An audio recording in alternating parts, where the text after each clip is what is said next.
When I met him, he said to me that for the most part of my life, I did not even realize that I hated myself. I thought that I had to be more, to buy more, to become more.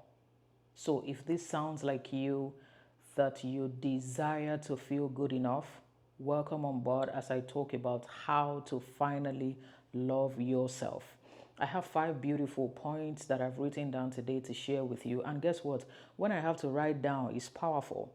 I also have a board behind me. Can you see it? So this is about to be very juicy and beautiful and sexy. So just stay on board. 5 points. The first one is the self-love lie.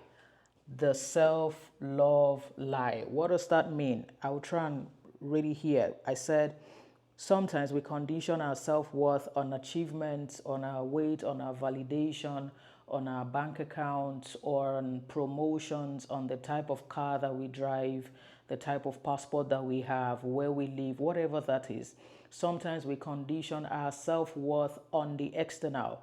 We think that the more we buy, the more we acquire, the more points we have in life, and then finally, the more respect that we can get from people. Let me tell you something. True love means you need to love yourself first, and then progress will follow. If you abandon yourself and think that the more you buy, no matter how many wristwatches, how many cars, how many perfumes, how many bags, how many shoes, how many accents you try to get, if you feel empty, you're still going to feel empty. The void is still going to be there. So you don't have to buy more to be more. You don't have to invest in anything external to be more. It leads me to the second point. Then what do you have to do? The second thing you have to do here is to practice speaking to yourself with compassion. What do I mean by that? Sometimes from the moment we wake up to the moment we go to bed, everything that comes to ourselves are really toxic. Oh, you're not good enough, you're not beautiful, you're not intelligent, you're not wise, you are foolish, you always make mistakes, all those crazy ass stuff, all those wild stuff. From today, when you wake up, stand right in front of the mirror and say to yourself, I forgive myself. I forgive myself for all the mistakes that I've made. I am love and I'm worthy. Love lives in me. I am worthy of love. I am wise every day, and in every way I am getting better and better. All things work together for my good. My timing is perfect. I am love. Love dwells within me. Say it till you believe it. Don't bother about whether you feel like you believe it today. Keep saying it every morning. Keep reminding yourself that yes, you are imperfect. It takes me to the third point, your imperfections. All of us are imperfect. Forget about the fact that we like to highlight our reels, highlight the videos, and make it look like, oh, we are the best thing after a particular perfume or a brand. Ain't true at all. The truth is all of us are imperfect. We all edit our errors. We all try so much to be personal brands. We all try to show up and all of those good stuff. But guess what? You need to own your perfection. You need to own your perfection. You need to be able to say that even though I am imperfect, I am getting better and better every day, so that you can silence your inner critic. That's another point that you need to hold on to, so that you can silence your inner critic. There's that voice in all of us that tries to make us feel like once we make a mistake, we're not worthy of love, we're supposed to be discarded and trashed. Maybe you had a divorce or a broken engagement, or maybe something is happening between you and your friends or your spouse or at work, and then it just looks like everywhere you go to there's a problem. And then from home, your parents maybe used to say things to you that you didn't like, they were unkind statements, and somewhere along the line you've really imbibed those statements and they have become a part of you, and you're saying to yourself, if my mother said this, if my father said this, then there's a tendency that it is true. I am here to let you know that you need to silence your inner critic. You need to silence your inner critic. Your brain is going to try and deceive you that you are not good enough. All of us are trying. All of us wake up every day to grind and work. All of us wake up every day to say, today I am going to be at least 1% better. So I need you to hold on to yourself and remind yourself how you look is the best that you should look. Take care of yourself, do your self-care, shower, use your deodorant, your perfume, but your height is perfect. Yes, you can go to the gym to build your muscles and lose weight. Excellent. The reason for that is so that you can live a beautiful life and long life, not necessarily to be liked. You need to stand in front of the mirror every day and like yourself.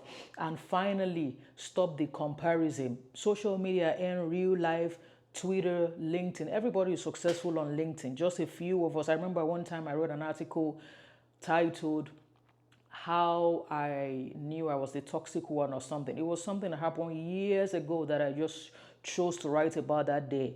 It is one of the best performing articles that I've written on LinkedIn. You know the reason why? Because somebody finally came out to say there was a time that I discovered that in some areas I was the toxic one, and I took responsibility, apologized, and grew and became a better person. Now almost everybody on LinkedIn is successful. All of us highlight all the good parts. I like it, but we need to be very real to say the truth. The truth is we're not always beautiful. We're not always fantastic. We don't always respond. Sometimes we react. Sometimes we get angry. It is how long. The difference between how I get angry and how other people get angry is I get angry every day. Yes, I do. I react every day. Yes, I do. But what I do not do is the how long, the length of reaction, the length of anger. I don't allow somebody's action to determine my day, determine my week, determine my month, determine how my life is going to go. That's why you would hear be angry but do not sin. It is very intentional. Anger is normal. Anger is a normal emotion. Anger is a neutral emotion. You can be angry but do not sin. It is in the how. So stop the comparison too. You don't have to be like me to feel good. No, be yourself. There is power in your authenticity, in your originality, in your sweetness. Nobody can talk like you. Nobody can sound like you. No fingerprint is like you. No facial structure is like you. No voice is like you. You are very defined. You are very intentional. So I need you to take that definition personally today, and we're going to run through again the 5 points that I articulated earlier on. The first is the self-love lie. You don't have to buy more to be more. You don't need the next promotion to feel good, or the next car to feel good, or the next perfume to feel good. No, you do not. What you need to do is to remind yourself that if the creator of this world died for you, you are worthy. You are worthy without a new perfume. You are worthy without a designer shoe. You are worthy because you were created from worth. You were created from a creative. You were created by a genius. That is what your essence is about. That's what defines your love. The second point is stop the comparison trap. Yes, stop it. Stop it. Nobody is your age mate. If you do not admire people who are dead, then don't try to be impressed by people who are alive. People keep saying my age mate is doing this, my age mate just got married, they just bought a car, they just relocated, whatever. Your age mate is dead. Do you admire them? Do you want it?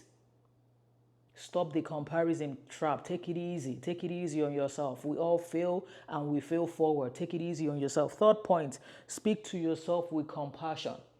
Listen to how you speak to yourself. Do you speak to yourself like somebody who loves himself or loves herself? Speak to yourself with compassion.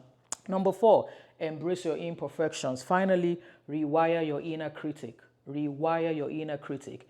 Let me know which of the points that you resonate with and you love.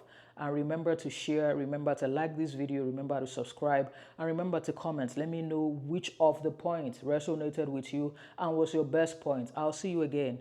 I love you and I appreciate you. Love yourself, baby.